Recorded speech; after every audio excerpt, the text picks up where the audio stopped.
Welcome back to heart stories. బుడ్డి అలా జతిన్ బుగ్గలు లాగడం చూడగానే జయ్కి గుండెల్లో ఎవరో చెయ్యి పెట్టి కెలికినట్లు అయిపోయింది. అక్కడ సెకండ్ కూడా నిలబడలేకపోయాడు. వెంటనే రూమ్లో నుంచి వెళ్ళిపోయాడు. జయ్ వెనక్కి తిరిగి వెళ్ళిపోతుండగా జనని కళ్ళు డోర్ వైపు పడ్డాయి.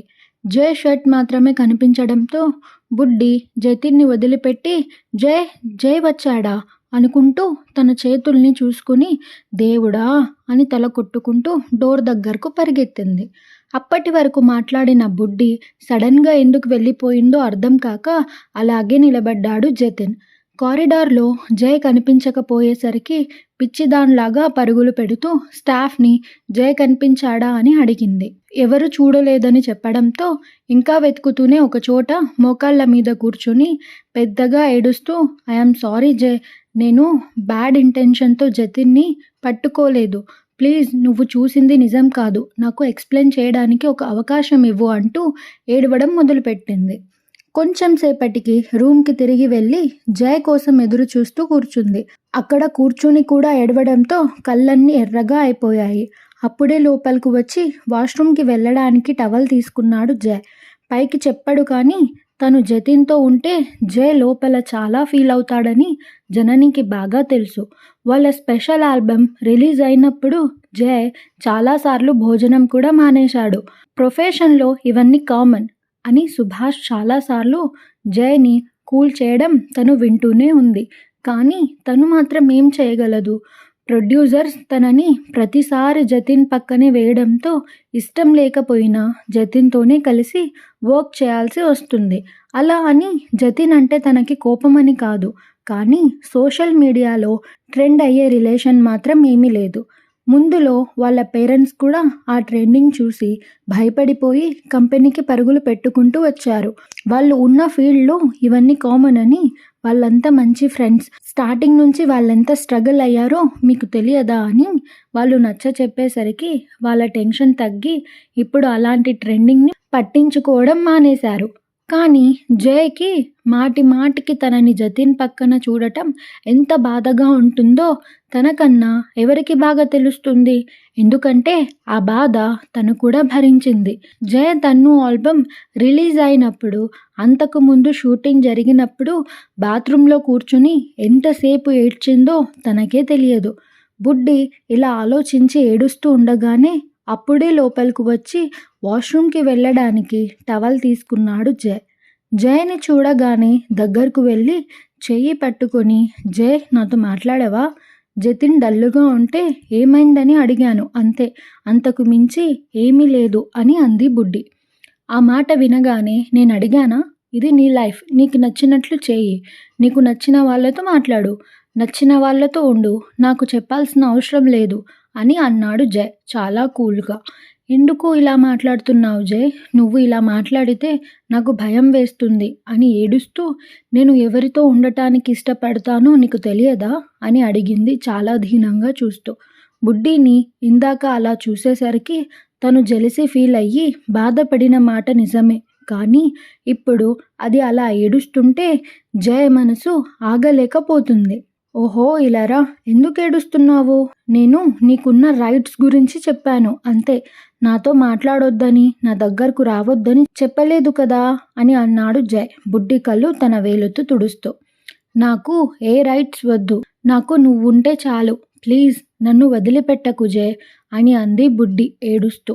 అలా ఏడుస్తున్నప్పుడు బుడ్డి ముక్కులో నుంచి కూడా నీళ్లు కారిపోతూ ఉండటంతో కామ్ డౌన్ బేబీ అంటూ బుడ్డిని దగ్గరకు తీసుకుని వెన్ను మీద నిమిరాడు జయ్. నేను నీకు నచ్చినట్లు ఉండమన్నాను బేబీ అంతే, నువ్వు హ్యాపీగా ఉంటే నేను హ్యాపీ, నువ్వు ఇలా ఏడిస్తే నాకు చాలా బాధగా ఉంది తెలుసా అంటూ తల మీద ముద్దు పెట్టి అలాగే పట్టుకొని నిలబడ్డాడు. జయ దగ్గరకు తీసుకోగానే కొంచెం సైలెంట్ అయ్యి గుండె నార్మల్గా కట్టుకోవడం మొదలయ్యింది. ఈ మాటలు బయట గోడకు ఆనుకొని వింటున్న జతిన్ కళ్ళల్లో నుంచి నీళ్లు జలజల కారిపోతున్నాయి. ఎవరన్నా తనని కూడా దగ్గరకు తీసుకుని ఓదారిస్తే బాగుండు అనిపించింది. ఇంకా అక్కడ ఉండలేక దూరంగా వెళ్ళిపోయాడు జతిన్. కొద్దిసేపటికి వదిలిపెట్టి ఆర్ యూ ఓకే అని అడిగాడు జయ్. అని అంది బుడ్డి. అయితే ఇంకా వదులు, నాకు షూట్కి టైం అవుతుంది, నేను ఫ్రెష్ అవ్వాలి అన్నాడు జయ్. టవల్ తీసుకుని వాష్రూమ్కి వెళ్తున్న జయని బ్యాగ్ నుంచి హక్ చేసుకుంది బుడ్డి. జయ కళ్ళు మూసుకుని మళ్ళీ ఏమైందే అని అడిగాడు. జయ్, ఇప్పటి వరకు ఎక్కడికి వెళ్ళావు? నేను నీకోసం మొత్తం వెతికాను, ఎక్కడ కనిపించలేదు అని అడిగింది బుడ్డి. నిజం చెప్పాలంటే నాకు చాలా బాధ వేసింది. ఎందుకో తెలియదు, ఇద్దరి మీద కోపం కూడా వచ్చింది. అందుకే నన్ను నేను కూల్ చేసుకోవడానికి టెర్రస్ మీదకు వెళ్ళాను అని అన్నాడు జయ్. ఆ మాట వినగానే బుడ్డి ముందుకు పరిగెత్తుకొచ్చి ఆర్ యూ జెలస్ అని అడిగింది జయ్ కళ్ళలోకి సూటిగా చూస్తూ. జెలస్? నో, అదేం లేదు అన్నాడు జయ్ బుడ్డిని పక్కకి లాగి ముందుకి వెళ్తూ. మళ్ళీ ముందుకు వచ్చి నిలబడి మళ్ళీ తన క్యూట్ స్మైల్తో చంపేస్తూ ఏ అబద్ధం చెప్పకు, నువ్వు జెలస్ ఫీల్ అయ్యావు కదా అంటూ ఆట పట్టించడం మొదలుపెట్టింది. జయ్ మళ్ళీ పక్కకి లాగేస్తూ ఈడియట్, లేదని చెప్పాను కదా అంటూ వాష్రూమ్లోకి వెళ్ళి డోర్ వేసుకున్నాడు. ఓయ్ జయ్, నువ్వు ఎంత లేదు కాదు అని చెప్పినా నీ బుగ్గలు చెవులు రెడ్గా మారిపోయాయి. అవునని చెబుతున్నాయిలే అని అంది డోర్ మీద చేయి వేసి మాట్లాడుతూ. అవతల వైపు డోర్కి ఆనుకుని బుడ్డి చెయ్యి పెట్టిన దగ్గరే తన చెయ్యి పెట్టి తన మాటలకు నవ్వుతూ పెదవులు కొరుక్కుంటూ నిలబడ్డాడు జయ్. బుడ్డికి జయ్ డోర్ దగ్గరే ఉన్నాడని అర్థమై చిన్నగా నవ్వుతూ కాళ్ళు పైకి లేపి డోర్కి కిస్ పెట్టింది. ఆ టైంలో డోర్కి ఆనుకొని నిలబడ్డ జయ్కి ఆ కిస్ మనసుకి తాకి దొంగ మొహం, ఇలా చంపేస్తున్నావంటే అందరూ కోపంతోనూ పగతోనూ చంపుతారు, కానీ నువ్వు మాత్రం నన్ను నీ క్యూట్నెస్తో ప్రేమతో చంపేస్తున్నావు అని అనుకున్నాడు మనసులో. 4 రోజులు షూటింగ్లో బిజీగా గడిచిపోయాయి. బుడ్డి బర్త్డే రానే వచ్చింది. అందరూ 12 గంటల వరకు మెలకువగా ఉన్నారు, కానీ బర్త్డే బేబీ మాత్రం హాయిగా నిద్రపోయింది. 12 గంటలకు లేపి 7 విష్ చేసి కేక్ కట్ చేయించి సందడి చేస్తూ బర్త్డే గిఫ్ట్స్ ఇవ్వడం మొదలుపెట్టారు. స్టాఫ్ కూడా విష్ చేసి వాళ్ళ గిఫ్ట్స్ కూడా ఇవ్వడంతో బుడ్డి తెగ హ్యాపీగా ఫీల్ అవుతూ అందరికీ థ్యాంక్స్ చెబుతూ ఉండగానే ఇంటి దగ్గర నుంచి ఫోన్ రావడంతో ఒక్కసారిగా ఏడవడం మొదలుపెట్టింది. శాంతి, శేఖర్ ఊరుకోమని చెప్పి చాలాసేపు బ్రతిమిలాడారు. జహాన్వి కూడా విష్ చేసి చాలా మిస్ అవుతున్నాను జాను, మన ఫైటింగ్స్ లేక ఇల్లంతా బోసిగా ఉంది అని అనగానే మళ్ళీ ఏడుస్తూ I miss you so much అక్క and I love you so much అని అంది బుడ్డి. లవ్ యూ టూ జాను అని కొంచెం సేపు మాట్లాడి కాల్ కట్ చేసిన తర్వాత కూడా ఏడుస్తున్న బుడ్డిని చూసి ఏ బర్త్డే బేబీ క్రయింగ్ స్టార్ట్ చేసింది, జోలపాట పాడండమ్మా అంటూ ఆట పట్టించారు అంతా. అందరి గిఫ్ట్స్ వచ్చాయి, కానీ జయ్ గిఫ్ట్ రాకపోవడంతో నా గిఫ్ట్ ఏది అన్నట్లుగా కళ్ళెగరేసింది బుడ్డి. తీసుకురాలేదు బుడ్డి, మర్చిపోయాను, అసలు ఈరోజు నీ బర్త్డే అని మైండ్లో నుంచి వెళ్ళిపోయింది, సారీ అన్నాడు జయ్. ఆ మాట వినగానే బుడ్డి మొహం వాడిపోయింది. అంతకుముందు హుషారుగా అందరి గిఫ్ట్స్ ఓపెన్ చేసి చూస్తున్న దాళ్ళ పక్కన పెట్టేసి నాకు నిద్ర వస్తుంది, బాయ్ గుడ్ నైట్ అని చెప్పేసి అలిగి ముసుగు వేసుకుని పడుకుంది.